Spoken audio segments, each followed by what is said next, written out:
I'm Ian Blackburn. I'm here to talk to you about port wine. I love port wine. Port wine is from Portugal. If it's not from Portugal, they have to say it's a port style wine, like a Napa port or Cabernet port or Shiraz port. Portugal, the Douro wine valley, the king back in the 1600s delineated that wine region and said, if it's going to be called port, it's got to be from this area.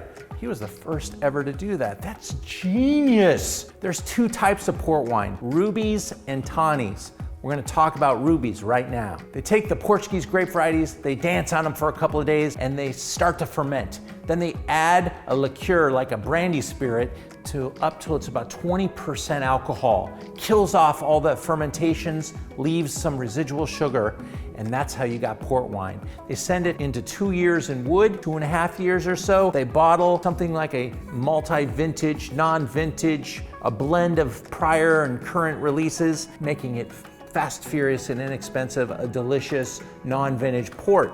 The next category up, though, in quality would be from a single vintage, where they would keep it in wood for about 5 years total, and then bottle it down after fining and filtration, so you get the best of that year for a early drinker, something that's ready to go, perfect for restaurants, a great value proposition, but not quite the big, powerful details of a vintage port.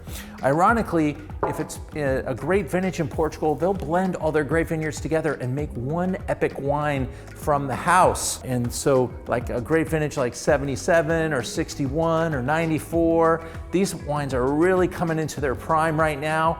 They're quite expensive, approaching $250, $300 a bottle. They lose some of their color, that coagulates, and it needs to be fined and filtered. Otherwise, it's solids floating around in the wine. These are vintage ports, very, very special. The final category is tawny port.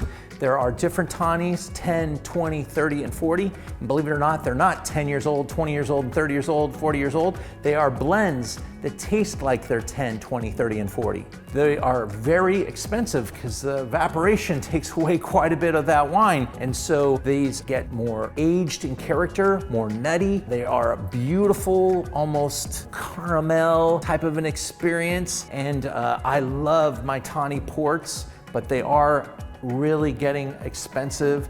Look out at 30 and 40 year bottlings. They have doubled in price in the past 5 years, as is 20, where I think tawny port really is special around 20 years. So check out the port world. Don't skip port. Port is a great dessert all by itself. You don't need to have something sweet with it. If I'm gonna have port wine, I'm probably gonna have it with either cheese or just conversation alone. So do not skip dessert.